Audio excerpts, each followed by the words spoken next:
ବଣାଇ ବନଖଣ୍ଡର ତୋଡ଼ା ସଂରକ୍ଷିତ ଜଙ୍ଗଲରେ ମହାବଳ ବାଘ ଚିହ୍ନଟ।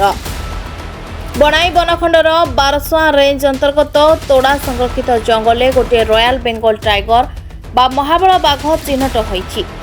ଆଜି ଏ ସଂକ୍ରାନ୍ତରେ ଏକ ସାମ୍ବାଦିକ ସମ୍ମିଳନୀ ବଣାଇ ଡିଏଫଓ ଲଳିତ କୁମାର ପାତ୍ର ସୂଚନା ଦେଇଛନ୍ତି ଯେ ସମ୍ପ୍ରତି ବନ ବିଭାଗର ଆଧୁନିକରଣ ପ୍ରକ୍ରିୟା କ୍ରମେ ବଣାଇ ବନଖଣ୍ଡର 7 ରେଞ୍ଜ ଅଧୀନରେ ଥିବା ବିଭିନ୍ନ ଜଙ୍ଗଲରେ ହିଂସ୍ର ବନ୍ୟପ୍ରାଣୀଙ୍କୁ ଠାବ କରିବା ପାଇଁ 100ଟି ଟ୍ରାପ୍ କ୍ୟାମେରା ଲଗାଯାଇଥିଲା।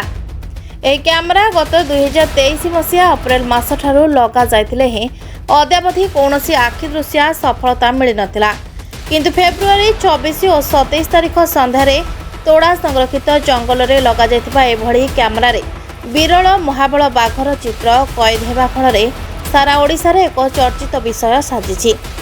ଏହି ପରିପ୍ରେକ୍ଷୀରେ ଓଡ଼ିଶାର ସରକାରଙ୍କ ମୁଖ୍ୟ ବନ ସଂରକ୍ଷିତଙ୍କଠାରୁ ଆରମ୍ଭ କରି ବଣାଇ ବନଖଣ୍ଡ ଅଧିକାରୀଙ୍କ ପର୍ଯ୍ୟନ୍ତ ସଭିଏଁ ବେଶ ତତ୍ପର ହୋଇ ଉଠିଥିବା ଦେଖାଦେଇଛି। ଆମ ସୁନ୍ଦରଗଡ଼ ଜିଲ୍ଲାର କୋଉ ରେଞ୍ଜରେ ବାହାରିଛି ଆଉ କେତୋଟି ବାଘ ଅଛି ସାର୍? ଆଗରୁ ଏ ମହାବଳ ବାଘ ଦେଖାଯାଇଥିଲେ କି ଏଇଟା ପ୍ରଥମ ସାର୍? ସମସ୍ତଙ୍କୁ ନମସ୍କାର। ଏଇ ଯେଉଁ ଆରପିଜିଟା ଆମର ଠାବ ହେଇଛି ଆଜି ସକାଳେ ଏଇଟା ଡିଟେକ୍ଟ ହେଇଛି ଥ୍ରୁ କ୍ୟାମେରା ଟ୍ରାପ୍। ଆଉ ଏଇଟା ହେଉଛି ତୋଡ଼ା ରିଜର୍ଭ ଫରେଷ୍ଟ ଆମର ଯେଉଁ ବରସୁଆଁ ରେଞ୍ଜରେ ଅଛି ସେଇଠି ଟ୍ରାପ୍ କ୍ୟାମେରାରେ ଆସିଛି।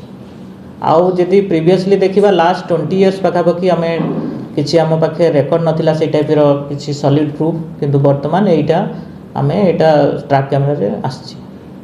ମହାବଳ ବାଘ ଛଡ଼ା ଅନ୍ୟ କିଛି ବାଘ ଯେତେବେଳେ ଟାଇଗର ସେନ୍ସସ୍ ହୁଏ ଆପଣ ଘଣ୍ଟି ବେଳେ ସେଠି କିଛି ଟ୍ରାପ୍ ହେଇଥିଲା କି?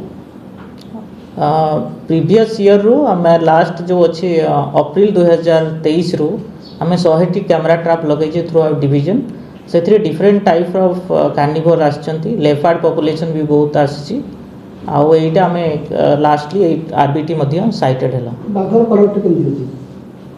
ବାଘର ଆଜ୍ ୟୁଜୁଆଲ୍ ଯେମିତି ଥାଏ ନର୍ମାଲ୍ କଲର୍ ସେଇ ଟାଇପ୍ର ଅଛି। NTCAକୁ ପଠାଇଥିଲୁ, ଷ୍ଟେଟ୍ ଲେଭେଲରୁ ପଠାଯାଇଥିଲା।